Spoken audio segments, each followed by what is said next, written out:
Assalamualaikum warahmatullahi wabarakatuh. Bismillah, alhamdulillah, wassalatu wassalamu ala rasulillah wa ala alihi wa sahbihi wa man wala. Termasuk ini sebelum Rasulullah pada hari ini malam Jumat seperti biasa biasanya ada baca surah Kahfi di masjid ini pada waktu sebelum Isya yang untuk melengkapi bacaan dan sedikit dengan tafsir atau penjelasannya.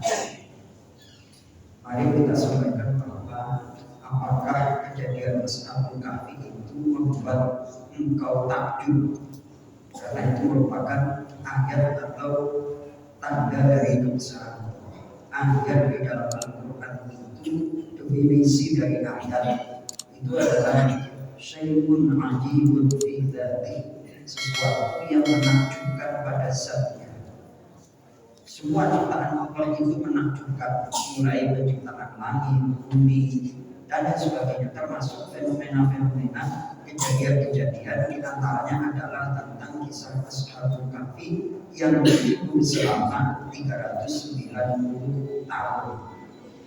Di dalam tafsirnya, di antaranya dalam tafsir Ibnu Katsir ada pelajaran bahwa ketika Raja Dictyrus memaksa rakyatnya untuk kufur, durhaka, dan menyembah Raja Dictyrus, ada beberapa pemuda yang mereka lari untuk menyelamatkan iman.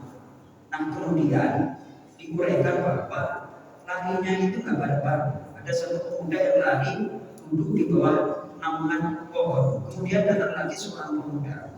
Kemudian datang lagi. Nah, dari situ diambil kesimpulan di dalam tafsir Ibnu Katsir dijelaskan bahwa orang kalau mempunyai kecocokan hati itu nanti akan dikumpulkan oleh Allah Subhanahu wa taala. Kemudian dalam tafsir Ibnu Katsir beliau mengutip hadis Rasulullah sallallahu alaihi wasallam, al-arwah junudun mujannadah. Ruh atau jiwa itu bagikan tentara yang mujannadah, yang disiapkan, yang terlatih. Kemudian fama ta'arufati tama. Jiwa yang saling mengenal itu nanti akan bergabung rukun. Kemudian wa tanakaru ikhtama. Jiwa yang tidak saling cocok itu nanti akan berpisah, akan saling menjauh. Jiwanya orang suka main gaple itu juga akan bergabung dengan orang main gaple. Sebaliknya jiwanya orang yang senang sholat berjamaah itu nanti kumpulnya juga akan di masjid. Nah, di sini Ashabul Kahfi demikian juga, karena masing-masing mempertahankan keimanan, dipertemukan oleh Allah Subhanahu wa taala sehingga akhirnya bersepakat untuk menyelamatkan diri masuk ke gua. Pelajaran yang bisa diambil adalah bahwa ketika kita ingin berbuat baik dan punya komitmen beramal soleh, yakinlah pada suatu saat nanti kita akan dipertemukan oleh orang yang selevel hatinya dengan kita. Ya, tapi harus betul melalui proses.